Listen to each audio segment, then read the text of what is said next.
All right, hey everybody, welcome to Chiustream special Christmas edition of the stream because Christmas lands on Thursday, and usually we do these streams on Thursdays, but because most people are going to be hanging out with their families and things like that, I decided to have the stream on Tuesday, and as well next week we're going to be doing the stream on Tuesday again because Thursday is New Year's. Okay, so big shout outs to everybody on the chat right now. Hey everybody, welcome, welcome, welcome. Great to see all the regulars as well as some new people on there. Great to see you. Welcome. So what am I sketching here? I have no idea. And let's start off the stream with this. You know, lately I've been getting back to my roots. I've been just so swamped with a film project that I was currently on, and after a while, you really feel like you're in the grind, and you're just grinding it out every day, doing the same kind of stuff when you really feel like you should be doing other stuff. So when the project was on a bit of a break and I was able to go to Florence for a while, kind of brought me back to the basics of great routine, and that's something I want to kind of start off the conversation with. Just the whole entire idea of, just like an athlete, you want to warm up. And so this is a painting of me just trying to warm up. First, it starts off as some sort of a person, and then I'm looking at the shape again, and I'm looking, kind of squinting my eyes, and I kind of see maybe this is going to be a creature of some sort. I start playing around with the shapes again, and, a lot of times when I'm starting sketching, it's horrible. Right? I'm sure it's the same with many of you out there, where you start off sketching and it's just, I hate this idea. Oh, I don't like this idea. Nothing is working out. Even an eyeball looks kind of bad. But that's part of the process. And the way that I go about it is I just go, okay, I'm going to sketch for an hour. What am I going to sketch? I have no idea. What am I expecting? I'm expecting to have about 40 minutes of garbage. 40 minutes of garbage before it turns into anything good. And that's what I'm kind of expecting with this little painting as well, because I have no idea what I'm going to be painting.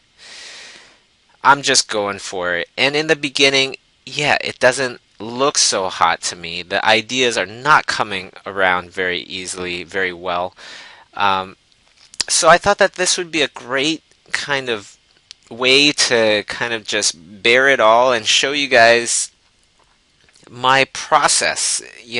That a lot of times we go through bad painting days, or maybe we just need to warm up first and things like that. And I think bad painting days are really all about people warming up and not getting through the warm-up, right? Not getting through the warm-up and giving up a little bit too easily, and then all of a sudden, yeah, I'm painting bad today. But you know what? You have to keep going. You have to keep going. Katie Jackson just wrote in the comments there, my motivation is at 0% at the moment. Oh my gosh.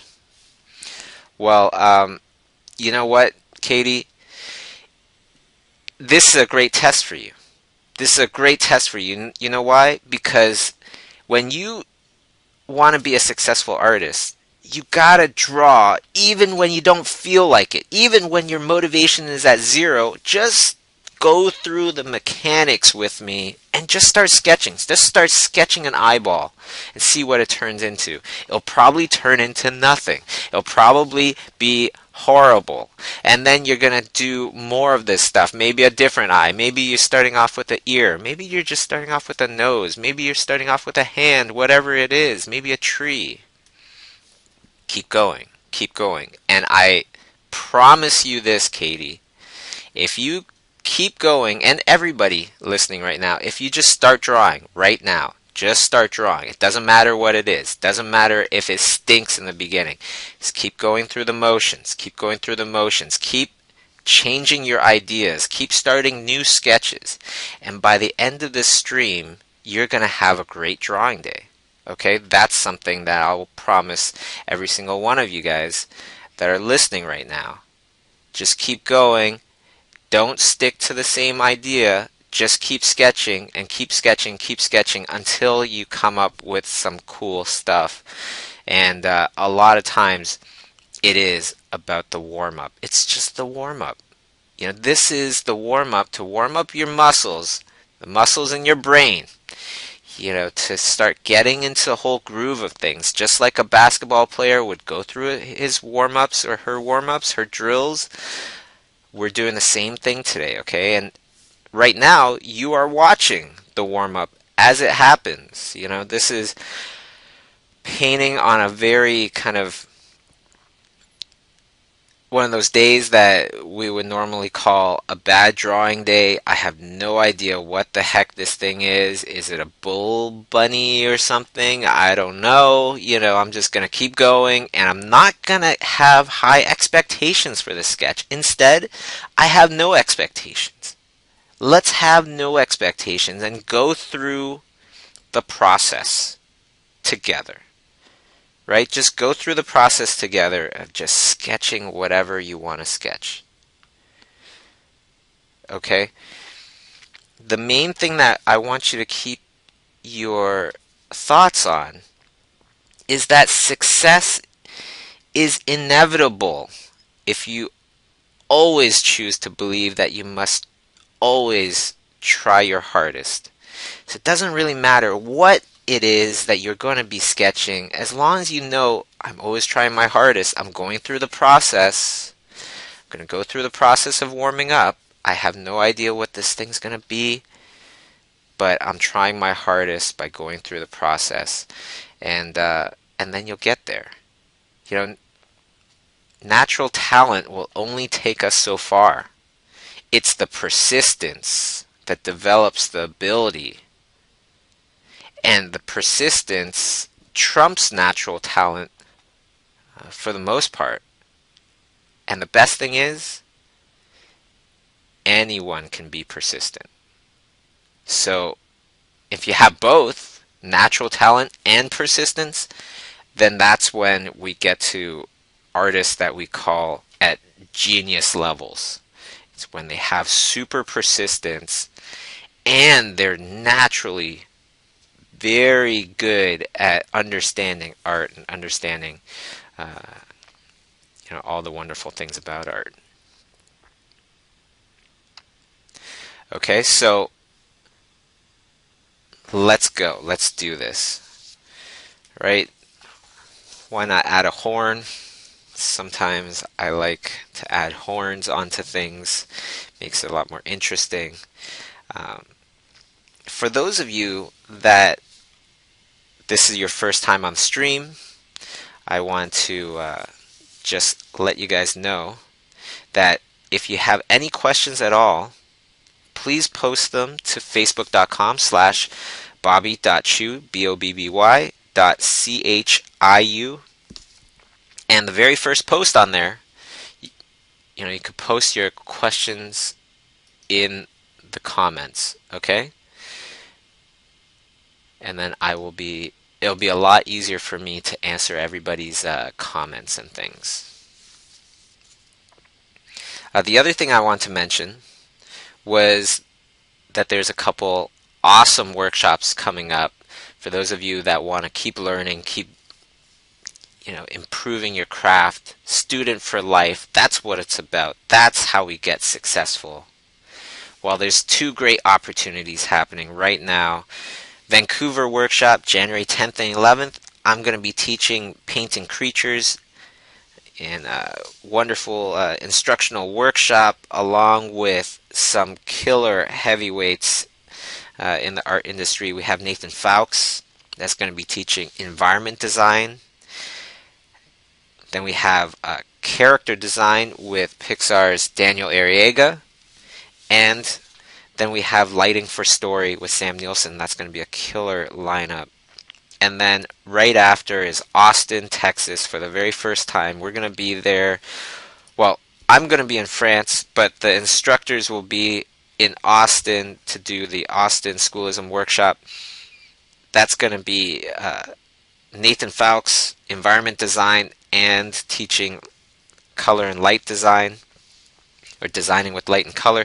And then we're going to have Terrell Whitlatch, creature designer extraordinaire, creature expert extraordinaire, and advanced world building techniques with David Levy, live action concept artist, as well as game concept artist. Truly, truly awesome lineup there. And for those of you that don't know, I've been talking about this class that I've been taking on Schoolism called Painting, Color, and Light with Dice Satsumi and Robert Kondo. It is available now. It's finally, available to purchase the self-start version, the self-taught version, and you can get it and you can start it at any time. Highly, highly recommended. Mind-blowing how awesome it is and how much info there is and how easy they make it to understand, and how easy it is. Well, it looks easy when they do it anyways. Doing it yourself is definitely takes a bit more practice, but that's what makes art awesome, because it's not just given to us, right? It doesn't matter how much money we have or whatever, you need to have the effort to get the talent. Couple other things that I want to mention is composition class with Nathan Fowkes. It's coming soon, 2015.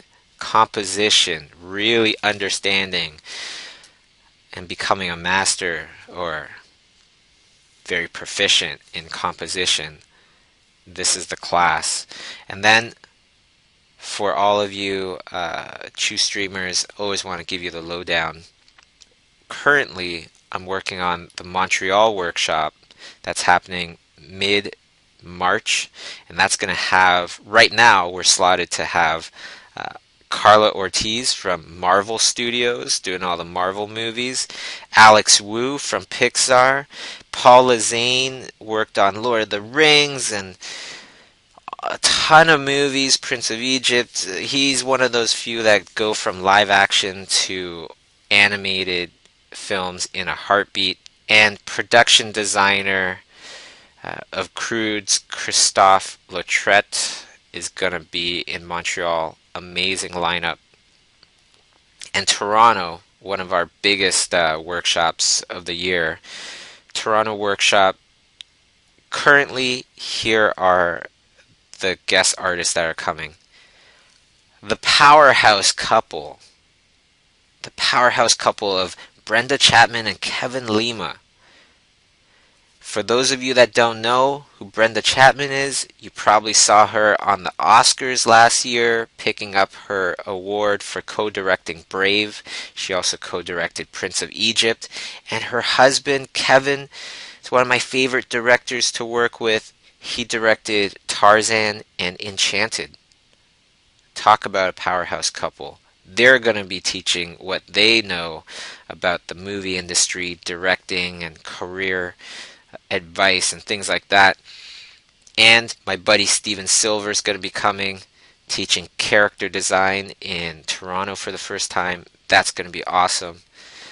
And yeah, exciting few months coming up for sure. So Once again, if you do have any questions, just go to facebook.com/bobby.chiu, CHIU, and you could post your questions into the very first post there. Okay. At the end of the stream, at the very end of the stream, I'm gonna be giving away a free self-taught class on schoolism for one of the awesome entries. We do this thing now where I'll have an event. Okay, I'll have an event and pick a topic. This week's, it was snow, and then you just go and you post your entries there on the event page. And right now, I will post next week's event. Okay, and the topic for drawing for this next week's challenge exercise for our sketch club is going to be night. Anything to do with night. Okay, and then you're going to post your stuff on that events page. So right now, before you forget, you can go to facebook.com/bobby.chiu, and the very first post now is a link to that event for next week, and just click on the fact that you're going. Okay, and it'd be much appreciated, and then you can post your entries for night in that stream. For this one, it's just going to be for fun. Okay, I'm not giving away a huge prize or anything, but what is the prize really? The prize is, of course, that we're doing good drawing habits, good painting habits, and just doing something that will keep things consistent, right? Keep things going consistently, practicing and things like that. Okay, so let's see here. I wanted to go to some of the questions in the chat right now, or not in the chat, but on the on today's post. Okay, so now that would be the second post on the facebook.com/bobby.chiu page there. First question is from Kimberly. What's up, Kimberly? I'm being offered the opportunity to intern with bass effects in China, and the whole thing is unbelievable to me, as I feel extremely underqualified, especially when I look around at other people's work. My department head at school keeps telling me that I'll learn what I need to get to the level I think everyone else at, or sorry, let me just say this in my own words. Okay, so my department head at school keeps telling me that I'll learn what I need to do, what I need to know to get to that level that I think everybody else is at over the course of the internship. But he thinks I'm completely ready. It's a lot to work out since I have kids, but I know it's a huge opportunity. Do you think he's right that an internship like this, fill in the gaps, or do you think an internship like this usually would start off with people who are already high-end great artists? I have this huge fear of getting there and not measuring up. Any advice? Kimberly, do not worry. One thing that I'd just like you to know is that when we look at artists, now, for the last 10 years, I've had my own studio, so I've been the artist, and I've been the person looking at artists' work. And I could tell you, when I look at an artist's work, and I think that they're good enough, and I bring them on, it's not because I'm looking at the work thinking, oh, they're doing this right now, but what I'm expecting is something even better. I'm not thinking that. If that happens, that's great. But I'm not expecting that. What I'm expecting is for you to keep painting and sketching at the level that you are at right now. And that's what I'm expecting. And if you can get higher than that, then that's even better. Okay, and over the course of that time, I'm expecting you to, put in the effort and grow. And that's totally what you're going to do with this internship, as long as you take it seriously and you give it your all. The other thing that I like to just tell you, Kimberly, is that all these great artists at the studio, all the art that you see from them right now, I'm sure that that art that you're seeing from that studio is only the best pieces of art that they've done. It's not the worst pieces of art. Yet you see, and we all see, our own worst sketches, our own worst ideas, our own worst paintings. And that's why so much of the time we feel like imposters. We feel like we're not good enough. Do I feel like that sometimes? Still, I feel like that sometimes. Not as much as when I started off, of course, but there are definitely days where I feel like, what the heck am I doing? And I found that that's been true with so many other people out there. So don't worry. Okay, and just focus on persistence. Focus on going through your routine of warming up. Okay, an hour of warm up. And just persistence. Just giving it your all. Success is inevitable if you always choose to believe that you must always try your hardest. That's all you need to think about. Not the result of your painting. Not if your painting turned out to be amazing. It will become amazing when you're trying your hardest. Okay, and that's very simple. That's very simple to kind of accept, I think. And of course, this is something that I say pretty much every stream. I'm a big advocate of thinking for yourself. So what I'm expressing to you today and every time, there are things that help me with my career. They are things that make sense to me. Okay, that doesn't mean that it's the be-all, end-all, that's the only answer. No. A lot of times there's many different answers. So if something that I say doesn't make sense to you, then that's totally fine. You don't have to accept it. And I would suggest keep thinking about it, or, you don't have to accept it at all.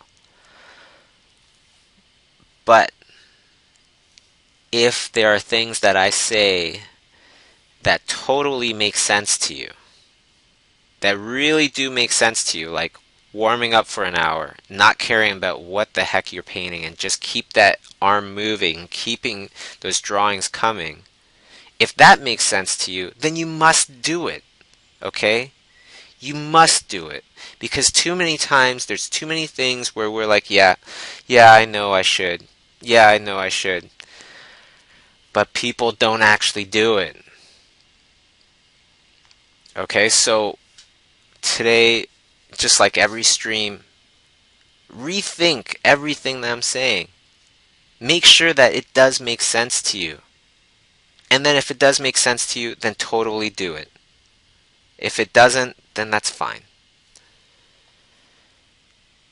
And this, I would also suggest that you take this idea of just rethinking everything that people say to you, and you apply it to everything around you. Everything. Always rethinking, why am I doing this? Why am I crossing the street when the light is green? So some things will make sense to you, and you'll be like, okay, that's because I don't want to get hit by a car. That makes sense to me. I'm going to adopt it. I'm going to keep it. I'm going to go with it. But then there's going to be some things where it's like, it doesn't make sense to you. Well, then rethink it. Don't accept it completely. Right? Rethink it. Is there a better way? This is how we evolve. As people, as a human species, this is how we evolve. One thing that I want to advocate to everybody is to also think not from just your point of view. Think about everything that you do. Make it a practice to think about everything that you do from the other person's point of view, from everybody else's point of view, not just yours. Because when you think about how we generally think about things, if you're just thinking from your point of view, then you're being very subjective. When you're thinking from everybody's point of view, then you're being objective. Right? When you think about something from every angle, then you're being very objective. Now, is that a natural thing for us to do? No, not at all. Do we naturally think objectively? No, not at all. Do any of us think purely objectively? No. Every single one of us thinks subjectively because of our own experiences, our own thoughts and things that have happened to us in the past and things like that will affect our point of view. But the people that understand this, the people that understand, yes, I naturally think about everything from my own point of view very subjectively. We make corrections. We try to make corrections, at least. Nobody's perfect. I'm definitely not even close to perfect, but I try to think about things from a very subjective or from a very objective point of view, knowing that I'm a very subjective thinker by nature. Right? So what does this all mean, subjective, objective? It just means that because we know that we are kind of biased with pretty much everything that we have an opinion about, if we know this about ourselves, then we can make the proper adjustments to counterbalance that. Right? Like just taking 5 minutes and thinking about it from the other person's point of view can help balance it out. And when you can think objectively, if you can think about it from your parents' point of view, if you can think about it from your teacher's point of view, your director's point of view, your child's point of view, then you're better able to communicate with those people. Right? If you can truly start to think about it from their point of view, then you can communicate with them better. If you can't think about it from their point of view, then you can't communicate with them better. And why does this matter? Being an artist? Because we all have clients. And if we don't have clients, we have collectors. And thinking about it from their point of view, a lot of times this really helps to nail that project. Right? So think about things from everybody's point of view, and you'll have a much more successful career a lot of times as well. Okay, so let's go on to the next question here. Vico, I was revising some sketches I did a while ago and thought, how would you use your old sketches to learn from them? When you see something is missing, not working, or wrong with your recent sketches, what would you do to learn to correct those things in future work? I would try to look up or figure out what would be the right way to do things and just go through the process of correcting it. Even if it's crude, whatever, at least I did it and now it's retained a little bit better in muscle memory or whatever. And the next time I come across something like that, then I won't make that same mistake. It's as easy as that. But the main thing is keep sketching, keep drawing, keep doing stuff. Right? And soon soon the skills will, improve. That was a pretty simple one. But and thank you for all the questions that everybody's typing in. Let's go to the next one. Katie Jackson. When it's the holidays, where do you find the time to do some work? That's a great question. Like holidays uh, are supposed to be a time where you can relax, but I'm sure many of you know as we get older, it seems like holidays just become an extra amount of work that you got to do sometimes, even though they are awesome, getting together with the family and things like that. So, anyways, the rest of your question, I am doing the drawing fundamentals self-taught and just wondering how hard I should be pushing in the holiday season. I feel like I need a break, but now feel bad for taking one. Well, you know, Katie, um, it really depends on your situation. Like, family's important. So do you go with, putting everything down, going with your family?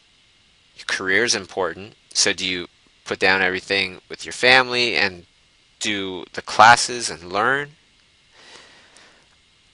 What do you follow? The best thing to follow is always your morals. What are your morals? This is a tricky question. This is a question that sometimes, if you don't have solid morals that you think about, it's a good time to think about them and come up with your own morals. Like there needs to be a balance. I feel like there needs to be a balance between work, family, you know, all those things in our lives.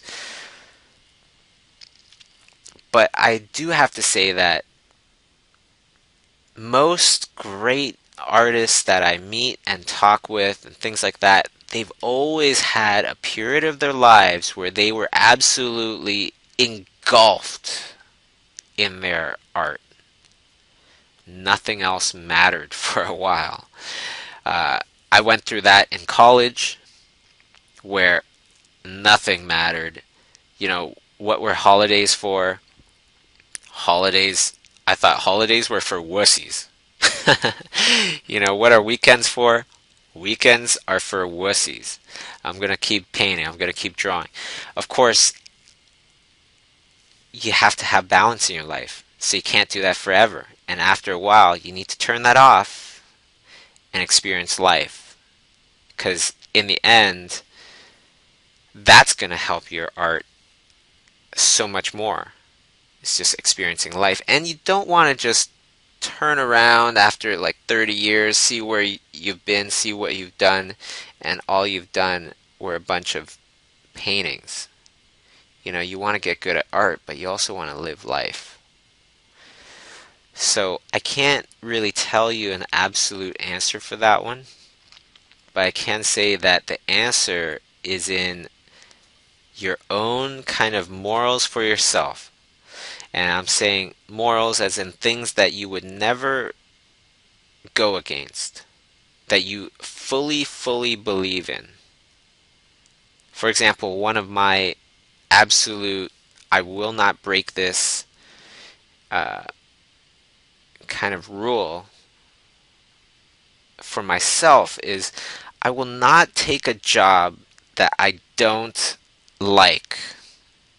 I will not take a job that I'm doing just for the money. So in other words, if you offered me $1 million to work on something that I don't believe in, that I don't like, according to my morals, I have to decline it. And this is something that I truly believe in that will give my career strength and give it respect. It's the whole entire idea that I will not break this rule. If you offer me $1 million to paint something that I don't want, that I don't like, that I don't want to paint, then I'm not going to take that job. You want to think about your own kind of uh, rules for yourself that you will never break, ever. Okay? So let's let's go to Monica. Hi Bobby, I've sent a Christmas card at the Schoolism info email. Oh, thank you so much. I hope it's okay. Of course it's okay. Thank you very much for that. I really want to send a little something to the team. Have a warm Christmas and Happy New Year. Wow, thank you so much. Uh, that is so appreciated, Monica. Sending positive vibes out to you. Okay, Roseanne says, firstly, can I say thank you so much for Florence? Oh, awesome! We had a great time at the workshop, and what a beautiful city, inspiring all around. We'll be visiting again for sure. My question, any time management or anti-procrastination tips? Time management tip number one is, routine is everything.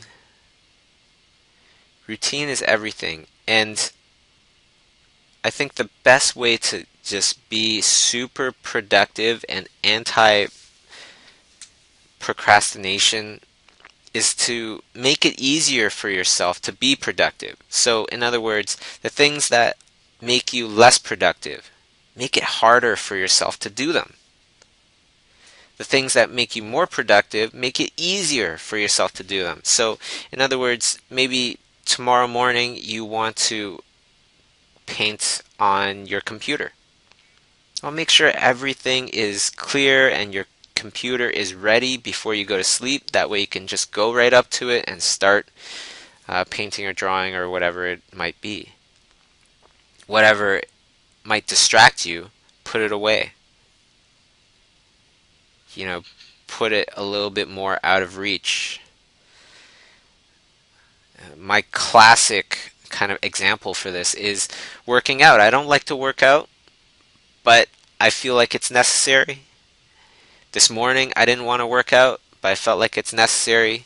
First, I would mentally prepare myself that before I go to sleep, thinking once I get up, I'm just going to get up and I'm going to go to the gym. I'm not going to think about anything else. I'm just going to go.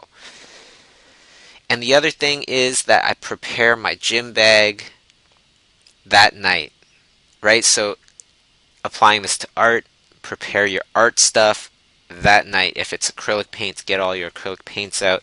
Get your palette out, your brushes. Get that idea ready to start painting, and you'll see that you'll have a much easier chance, a much easier kind of way to just get straight into it, which is awesome. When I can do my whole routine, then things get so much more productive. And if you're thinking about your routine before you do it, and you think about what's next, then it makes it so much easier to squeeze out all those in-between minutes when you are just checking your iPhone or doing whatever else that distracts you, right? Squeeze out all those little minutes in between and you'll see, wow, I got a lot of stuff done. Most of us don't even notice how much time we're spending on just things that really don't matter very much at all, that don't progress our lives forward, especially in today's world of, everybody has a smartphone, everybody's so interconnected. One thing that's really interesting is, and this is something that I don't know for a fact, but I pretty much know it's a fact, that our attention spans have gotten so short now, nowadays especially, because there's always something out there to entertain us if we have the internet. I remember before the internet, I would think, oh, is there anything on TV? No? Okay. I'm not I'm just not going to watch TV. Is there anything to do right now? No? Okay. I guess I'm just going to figure out something else to do. And it led to activities that took a lot more patience. And what takes a lot of patience? Learning to draw and paint takes a lot of patience. And we just have less and less patience nowadays. And one of the trends that I find with a lot of artists these days is that they can sketch paint very quickly and they can do something really nice, but when they're asked to actually finish something, less and less people are able to give a nice finished look to anything anymore because I don't know, because maybe just painting painting a sketch in half an hour is much more fun and interesting than doing a complete piece, which I find is not really the right way to go about things because you're missing out on a lot of skills in actually finishing a painting. Okay, so let's go on to another question here. This one's from Wendy. What program are you using today? Well, this is Sketchbook Pro, Autodesk Sketchbook Pro. It's a very cheap program, but it's an awesome program because I think it's pretty much the best sketching program. You can see my lines are very fluid. It's very easy to use and understand. You can see the two little circular pucks to the left. One controls the color. When I click and drag inside, you can make it darker or lighter.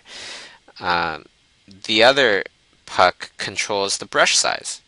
I just click inside, click and drag, and it'll get smaller or larger. So it's very much geared towards something quick, something mobile. And it's just something that I've been getting into more and more these days. Let's go to Robert's question. Can I create great paintings without a Cintiq? I have a really nice tablet. I understand this is a noob question, but I'm coming from the perspective of someone who already has a career and wants to branch out, learn something new. I'm struggling to get my traditional art skills into the digital. It's totally possible to paint great paintings without a Cintiq. And actually, this is my example totally will surprise you then, because I got my first Cintiq monitor as a student in an art contest. And the art contest was actually held by Sketchbook Pro back in the day. It was the very first version of Sketchbook Pro, and I was using that for this art contest.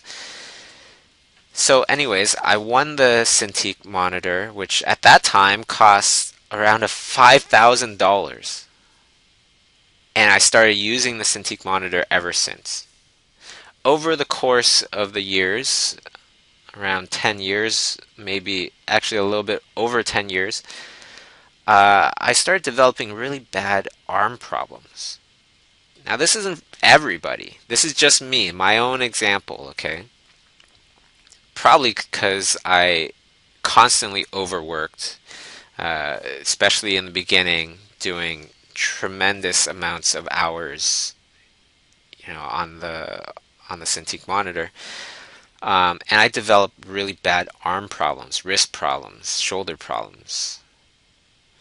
I tried many, many different things to help, and the things do help, but then I get the problems again, and so on and so forth.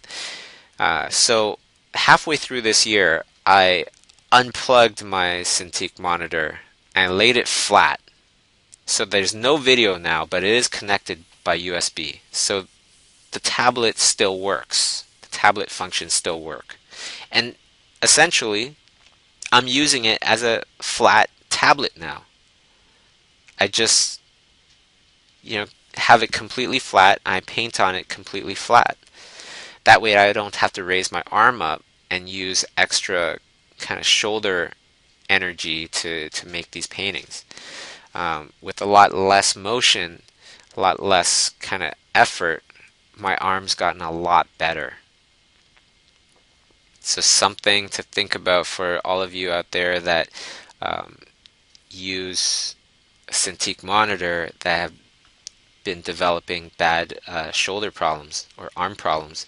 A lot of it might go away if you just use your Cintiq monitor or your tablet on an angle where your forearm is perpendicular to the upper half of your arm, right? And the upper half of your arm is pointing straight upwards, and your forearm is pretty much parallel with the ground. That kind of motion, that kind of position is kind of like, that's supposed to be the position that you're supposed to keep your arms when you're typing, right? So I try to do the same thing when I'm drawing, and it's been helping a lot. Okay, so can you create great paintings without a Cintiq? Absolutely. And to top it off, if you're developing arm problems and you have a Cintiq monitor, try to flatten your Cintiq and just use it as a tablet for a while. I attached a secondary monitor so that I'm not looking downwards on my Cintiq to paint. I can look straight ahead because otherwise you're going to develop neck problems by always hunching over and looking downwards. Great question. Okay, next one here is Joel. Not sure if this is a silly question, but how do you know if you're trying your hardest? That's a really good question, actually. I feel like my family and friends are always telling me that I need to take a break from drawing, but when I look at my work, I feel like I have such a long way to go. I wonder if I'm going to I wonder if I'm going to enough figure drawing classes, enough workshops, enough practice.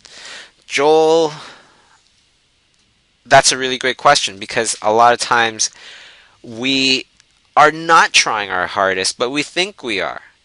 We don't know our absolute potential until we truly, truly push ourselves past that point of exhaustion and things like that. Like I kind of relate it to a car. The engine or the fuel light went on in my car saying I need gas. But does it really? Do I really need gas? I can't go any further? No. I could still go around 100 kilometers when the light turns on, which for my American friends, I believe that's like around 40 something kilometers, or miles, I should say. So it's not even close to the potential of the car yet. And the same thing goes for us. A lot of times we get tired, we get frustrated and tired early.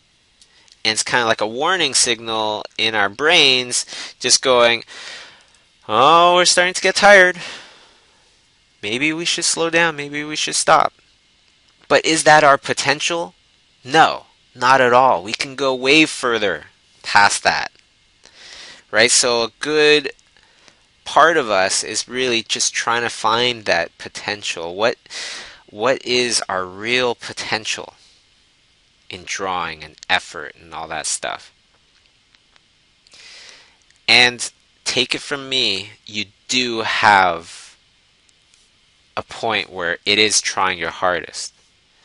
So if you feel like you squeezed out all the minutes that you could, do some drawing, painting, and then you went, to spend good time with your family, trying your hardest to be engaged at the moment and, living in that moment and being with your family and, not thinking about everything else, then I feel like, yeah, you did try your hardest today. Trying your hardest really, as long as you're trying your hardest in everything that you do, then you'll be successful. Now, the other thing that I want to mention was, you know, going to figure drawing classes, going to enough workshops, enough practice.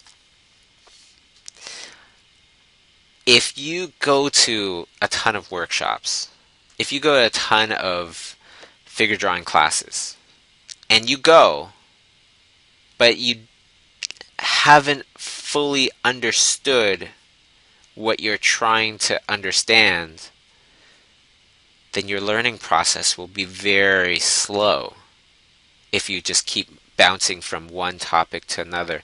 Usually I like to, I learn something new. Like, for example, painting with light and color with Daisu Tsumi, Robert Kondo, they have this exercise in lesson 2 where they break down everything that they see into just 3 tones. So if you had the whole scale, the whole grayscale in 10 different tones, they would maybe group the last 3 darkest tones into 1 tone, the middle 4 tones into the mid-tone, and then the lightest 3 tones into another tone. So wherever they would see those tones, they would represent it with one of the three colors, one of the 3 tones that they plan on using. It's an exercise. It really makes you think. Now, if you just dabble in it, if you just try it a bit and then move on, you won't really learn much from it, and therefore you won't really improve much with it.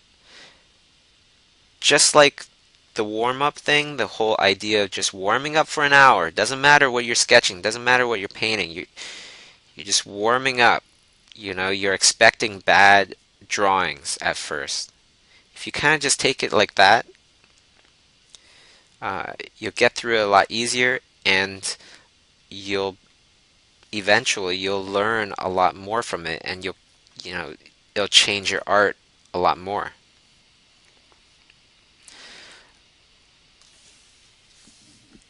So I hope that answers that one.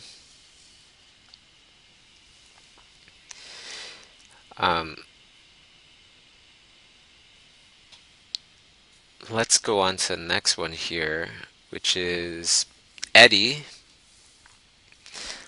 I was wondering, let's see, I was wondering,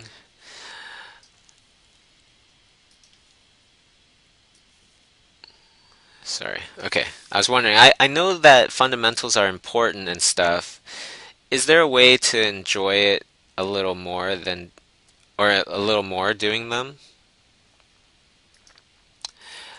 That's a really good question. It's a very simple question, but it is very important, right? Is there a way to enjoy doing these very kind of boring things? I think so. Get interested in the subtleties of life. Get interested in more of what you're seeing. Not, you're painting a spoon or whatever, but what kind of lighting are you using? How does that light affect that spoon? Right? How does the specularity change, the shininess of the spoon change when you're painting the table that the spoon is on? Get interested in these things. Experiment. Maybe put a red piece of paper under the spoon. All of a sudden things change, don't they? They change completely. If you're just painting the spoon to make a painting that matches the same thing that you're seeing, that can be very boring.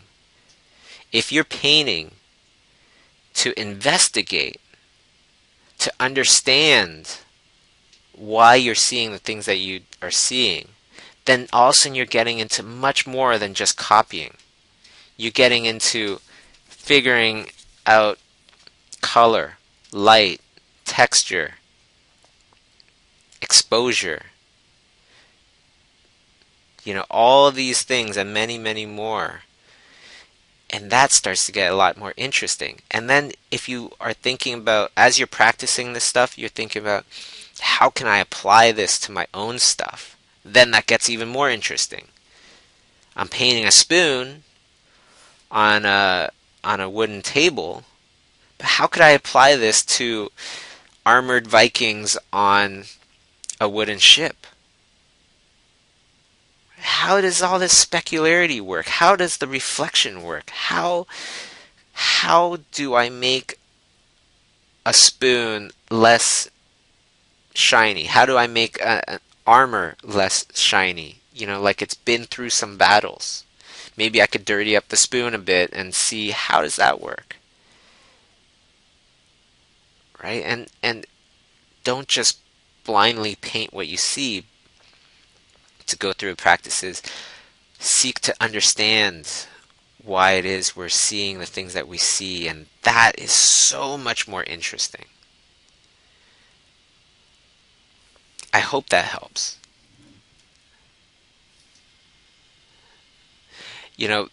I found the other thing that is a huge trait amongst so many successful people, not just artists, is that they are not replaceable. Those really successful artists, really successful people are not replaceable, or very hard to replace, practically impossible to replace. Replaceable people are the ones that always stand by for instructions and never try to think for themselves. Now, I'm not saying that you don't, Eddie. I'm just saying that this is what I found to be a trait with people that are very replaceable. They finish their stuff and then they just sit there. So it's great that you are trying to figure it out and you're trying to, do more. Now, the second part of your comment is, I'm also in this weird place right now. That I don't have a lot of time and I have to choose between studying or creating. What would you do in this case? Studying or creating, I would say study. Study, study, study.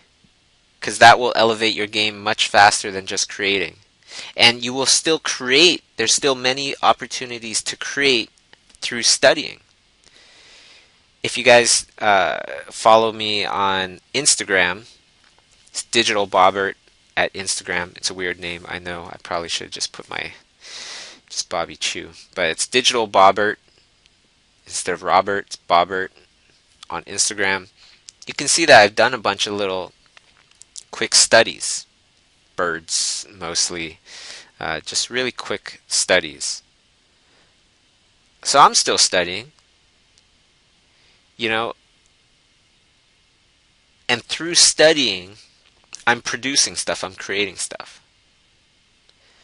Every once in a while, I'll just bring it back to just painting my own stuff, like today. I'm sure a lot of these things that I'm painting today are just through studying a lot beforehand, and other times about simple muscle groups and things like that. It's kind of like my dog cat head, kind of dog like, kind of cat like, and slightly mouse like. Just a general mammal kind of head. Oh, I see a lot of questions in the chat now. If you can, please put the questions into the Facebook post. It's open for anybody to put it in there. It makes it a lot easier for me to read them, but I'll try to read a couple of them. How much time does it take you to finish the piece, and when do you realize that the picture is ready? That's a tough one. That's not an answer I can answer very easily, because paintings, they take all sorts of different amounts of time. It just depends on how complex everything is and how quickly the idea comes to me. How do I know when the picture is ready? Well, a lot of times I will kind of go through a little checklist in my head and look at the image. So, what am I looking at first? What am I looking at second? What am I looking at third? What am I looking at fourth? And so on and so forth. And how much do I want to actually look at those things? How much do I want the attention to be on, this and that, these certain elements in the image? Is that the right amount?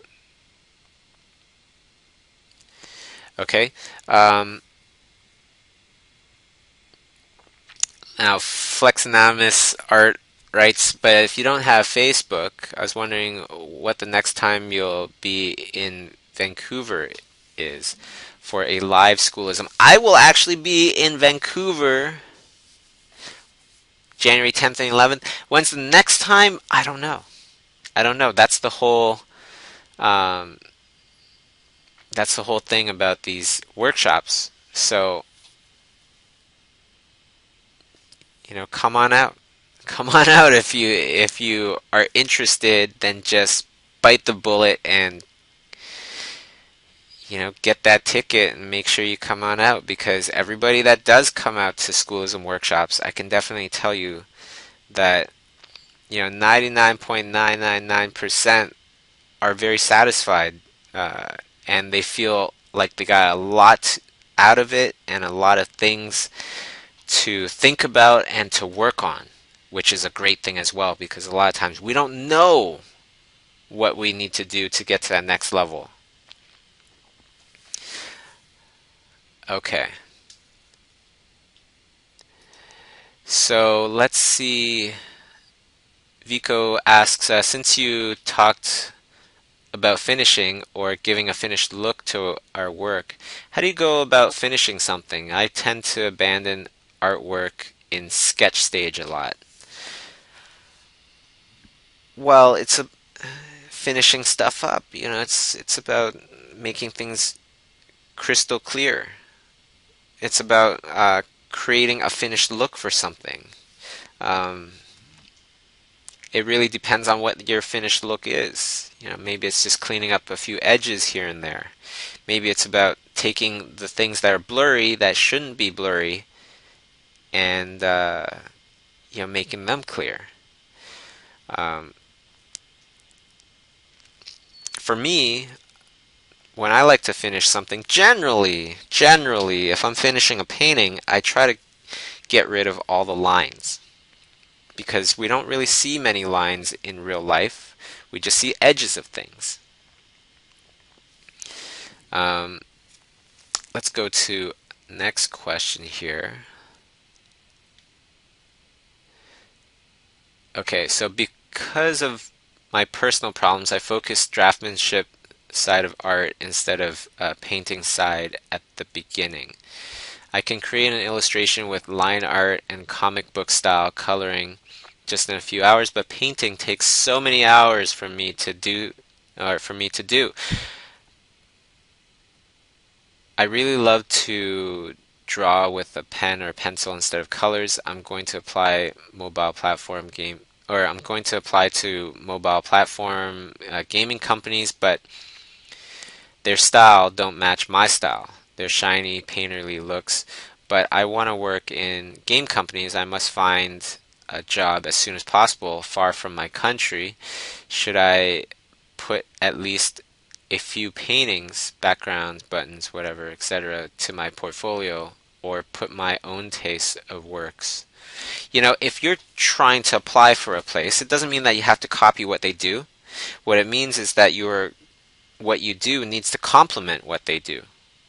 So if your line drawings complement what they do, then by all means, you don't need anything painterly. But if it doesn't complement what they do, so for example, somebody that can paint really sketchy really well, is just coming out of school and applies for my studio, I'm not going to hire them, because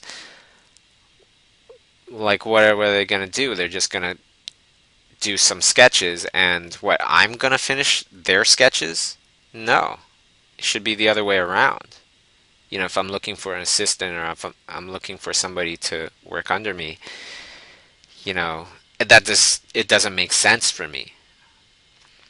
For you, I kind of have a feeling that they are looking for people that can paint, and that's something that, because it's art, there is no quick, easy answer for this. You need to grind it out, and you need to focus and learn painting until those neurons in your head start to connect in completely different ways, and you're starting to make new connections as you start to be able to think in terms of light and shadow.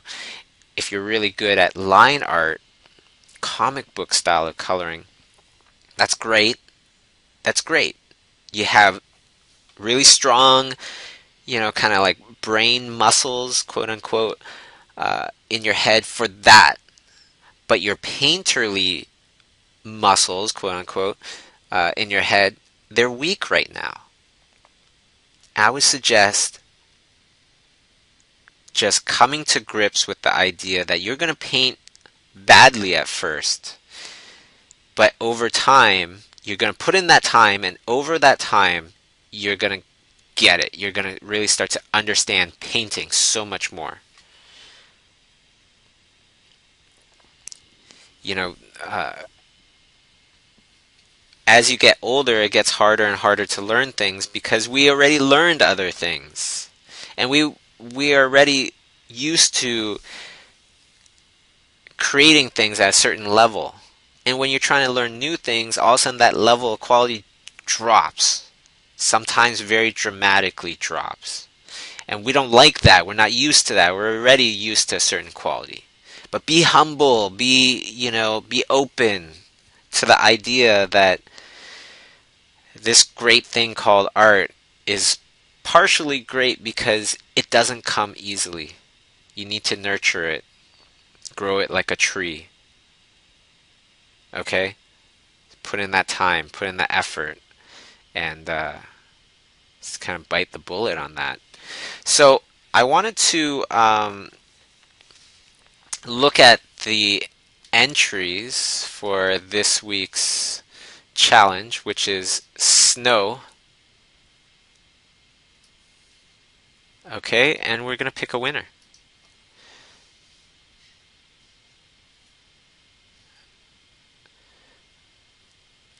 I was looking earlier today and some really awesome stuff.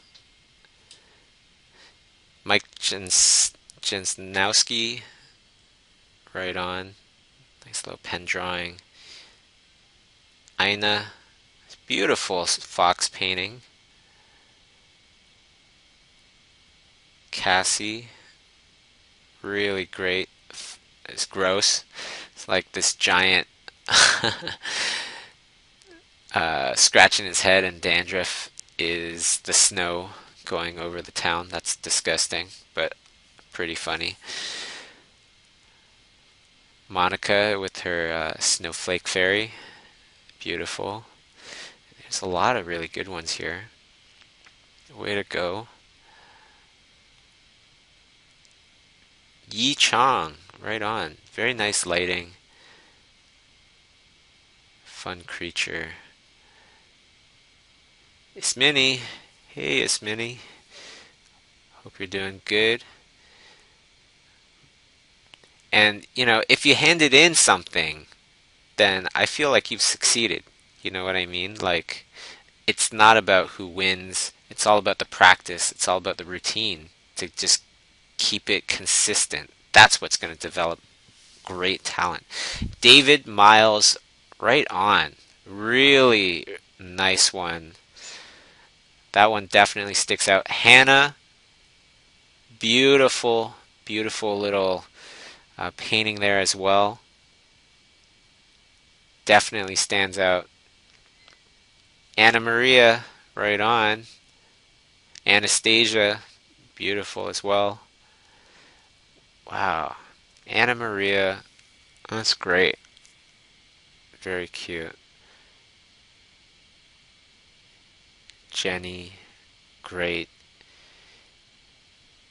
Mika Madden. Adorable. Adorable. Oh my goodness, so many to choose from. I gotta make a decision. Let me try to make a decision.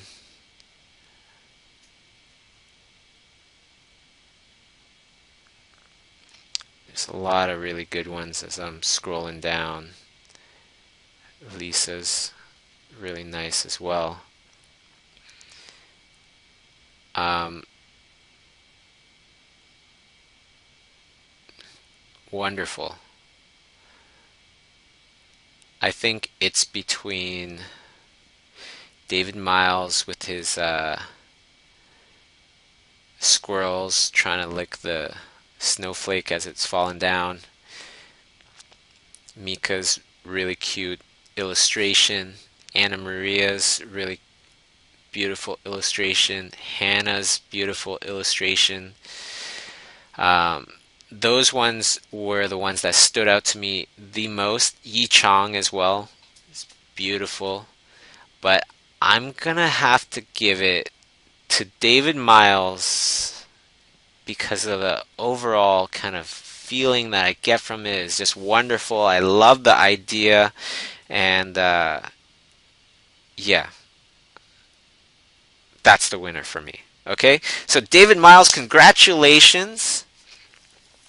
Huge congratulations, David Miles, for winning this week's challenge, which is topic is snow.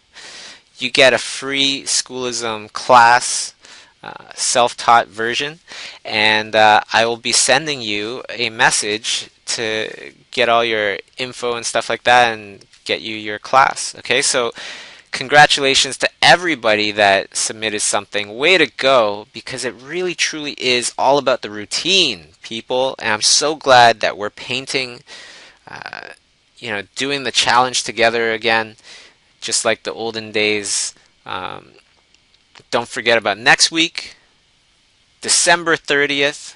If you go to facebook.com/bobby.chu, you could go to the very first post there. It has the event there. Sign up for the event. Say that you're attending. Share it with your friends. Get everybody involved. It's so much better, more fun, easier to learn and improve when we're doing it in a mass group of people. Just like the old Subway sketch group. Back in the day, I would go onto Subway, and it's just so much more fun and easier drawing people and things like that when you have a whole group to draw with. Okay? So, yeah, big shout outs to everybody that came out today. And don't worry so much about whether or not your image is one of the best or things like that. It doesn't matter. What matters is that you're trying your hardest and you're always creating more, practicing, creating more. Okay? One of the big things about how successful you will become as an artist is how we deal with failure. Does failure push you forward, or do you let it stop you in its tracks? Let it push you forward. And let success be determined by the amount of effort that you put in, not by the product that you produced. Because in the long run, that's what will take us to success, is just the sheer effort that we put in. Okay? And of course, since Christmas is coming up, and the holidays, Hanukkah and everything, last little thought. The most important ingredient to becoming a successful artist is knowing how to get along with others. So be extra kind to each other today. And I'll see you next week. All right. Take care, everybody.